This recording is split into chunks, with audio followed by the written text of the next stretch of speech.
Oh, no, wait, your hair. How is it? It looks like you got a headband on going How's on that? here. Is that better? Not at all. Come on, honey. You brushed it down. All right. We're good? All right, you good. Thank you, honey. I got you. I got you.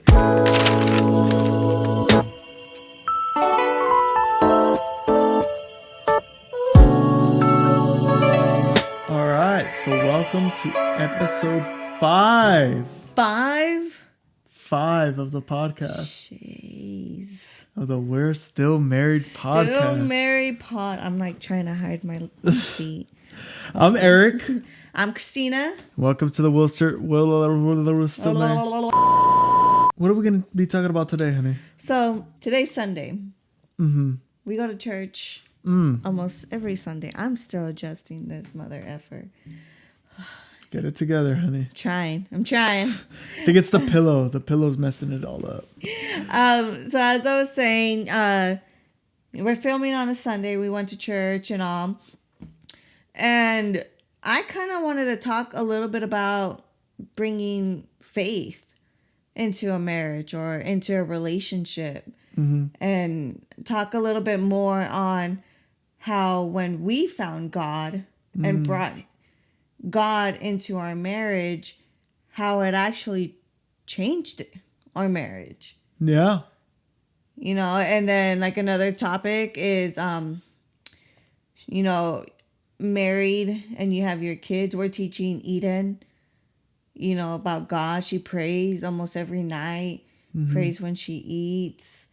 She even got excited saying, go to church.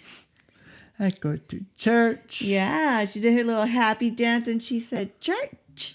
Yep, she colors, has her little toys. She throws a fit afterward. Every time. Every time without fail. Every time, dude. She throws a fit. And we don't know if it's because I know it's because she generally enjoys being there in her class. But at the same time, it's like at the peak of her nap time. So I'm like, oh, jeez. I just got out of service. The Lord says to forgive, but man, is he making it difficult right now. Gotta forgive this little girl's attitude or something. For real. But how do you feel on it? Like, how do you feel? Well, I kind of wanted to start at the beginning. So when we were first dating, you actually knew God. Right, yeah. But you were Catholic. Yeah, and I was Protestant, so it was like different, or yeah. Christian, but they're both Christian, so. Yeah. No, but I was a full-blown Catholic. I did my first Holy Communion, everything. Sacraments. So how did you switch, or what made you decide to switch, or what kind of led you to that? I love my family and I love the religion that they taught me. There's nothing wrong with being Catholic. You know, you believe in God, great. That's the number one priority. But I feel like when I would go to church as a Catholic, it was kind of boring.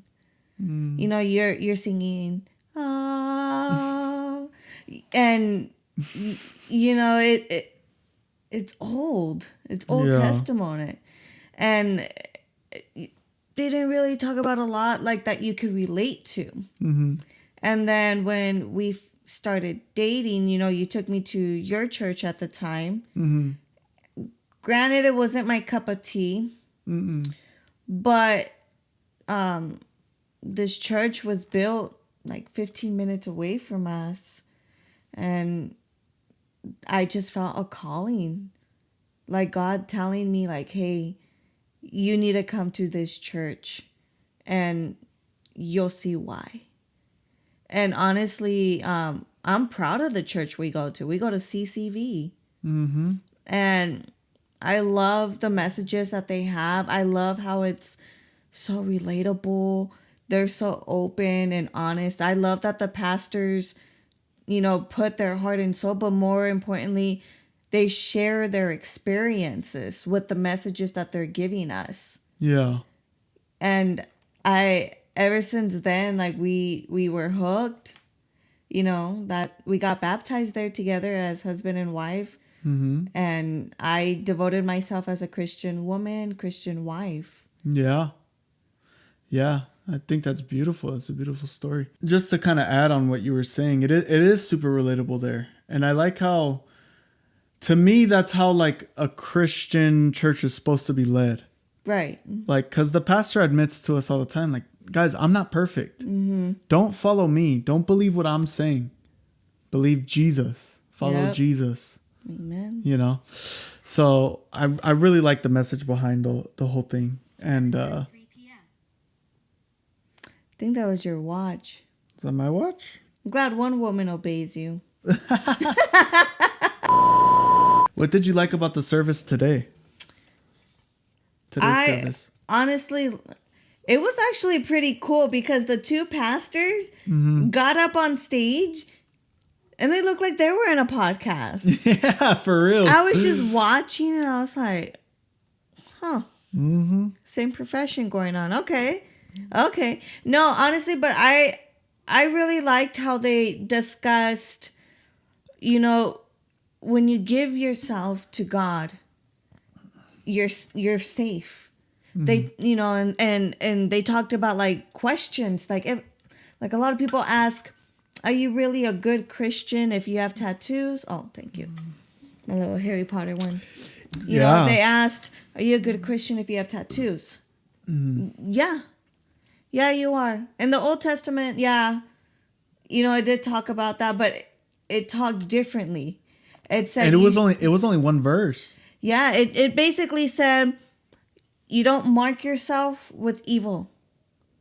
And that's what they talked about. You know, one of the pastors has a tattoo, and he got where did he get it? Did he say like Jerusalem or something? Yeah, granted it's a Christian tattoo. But yeah. you know, a pastor has one, and you know, and they said, like, back to what I was saying is, you don't mark yourself with evil. Yeah. Granted, I mean, I think if you feel like something's wrong, then obviously you shouldn't do it. Right. Like, but if you don't feel that it's wrong Right. and you want to do it, do it. I think we're all battling our own demons at the end of the day. Right. Yeah. And I think that's why a lot of people come up with those questions. It's like, is what I'm doing wrong? First, I would say read about it in the Bible. Right. Or ask a pastor. But if those aren't available, then look it up. Ask ChatGPT. Why is it important to have God in general? Because it's bigger than yourself. I think trusting in man is foolish. I can't even fathom what God is because he goes beyond like space and time. So I can't even fathom, my little brain can't fathom. Your hair is like you kind of remind me of something about Mary. You know how she had like right here, except With the little... yeah. But for real, what were you saying? Yeah, I think it's good to have something bigger than the relationship at the forefront of the relationship. Because it's bigger than the relationship. So why wouldn't you focus more on that? Or put that first? And how would you say putting God in our marriage has helped us? I would say it's helped tremendously. Yeah. Yeah. I think we used to fight about a lot of stupid things that didn't make any sense. Right. Yeah. Still do sometimes. Yeah, we still do. But we have a lot more clarity in what's going on. Well, what do you think about it? Why do you think it's important? I think it's important because, like you said, you need to be grounded. But the biggest thing that I learned going to church nonstop and, you know, devoting myself to God and putting that faith and trust into our marriage, the biggest thing is he already knows. He knows that if this marriage is good, it's going to be good.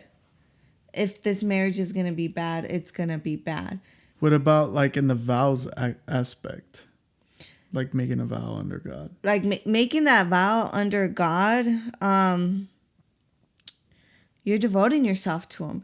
You're devoting, saying, I'm putting my whole trust, my whole self, my marriage into your hands for you to show me and guide me what I need to be to be a better spouse, to be a better partner. Because the way I see it, God gives you what you need, not what you want. I needed someone who's the complete opposite of me. I needed someone who can make me laugh when I'm pissed off with them because they refuse to do the fucking dishes. You know? I needed someone with patience. Yeah. Because I came with a lot of baggage, and I thank God every day for you. And I say, wow, like, Thanks, dude. you know, I needed this person. And I would hope you would say the same thing about me. You need a little No, Latin you're definitely the yin to my yang for sure. For real. Yeah. Because if anything, I'm too calm in some situations, or sometimes I don't care enough about situations. And you help me like, hey, come on, we got to go. This is important. Let's go. So what does that look like to you to put God first in a relationship? In a relationship, the way I see it is you guys come together as one. Mm-hmm. You guys can either go to church, stream it, read the Bible together, you know, sit in your guys' car together and just play worship music. Talk to God. You know, thank God for the person that you have. Absolutely. Yeah. You know, that's how I feel. That's how I see it. Because you and I, even though like we aren't able to spend as much time as we want together, at the end of the night, we still bow our heads and thank God for having each other. Yeah. You know, that's how I feel. You have God in your marriage, you have everything. Yeah, for me, I think kind of what that looks like for me is letting go. Not trying to be in so like much control of everything. Just like God handle it, and just let, you know. I actually read a statistic the other day. I think you're gonna find this interesting. Did you know that statistically, 98% of the things that we worry about throughout the day end up never happening? Oh, really? 98%. Dang, and I'm always worried about something. That's what I'm saying, dude. You gotta let go and let God. I like that quote. Let go and let God. Yeah, you haven't heard that before? No. I didn't come up with it. Oh, I was about to say like. I got it from somewhere. I just don't know where. My neck. I'm just kidding. My back. No, I can't be singing that. We just talked about God. Well, honey, that's all the time we got today. But that was a really good episode. I really like that conversation. I feel like I talked a lot. That's okay. That's what this is about. Like You're supposed to talk a lot. That's because I'm comfortable. Yeah, that's I'm good. I'm chilling. Yeah, that's a good thing. I like hearing your point of view though too. I like hearing your perspective. Any comments, last minute things that you want to say? You know, any advice? Let go and let God. Well, you made it this far. You're gonna just say, okay, you got it, honey. Made it this far. What you doing? Subscribe. Like, comment, share. Yeah. You know? Yeah. Is he in a wig? She definitely is. Ah, shit. All right. Well, we gotta go because our daughter's at the door. I was like, damn. Bye.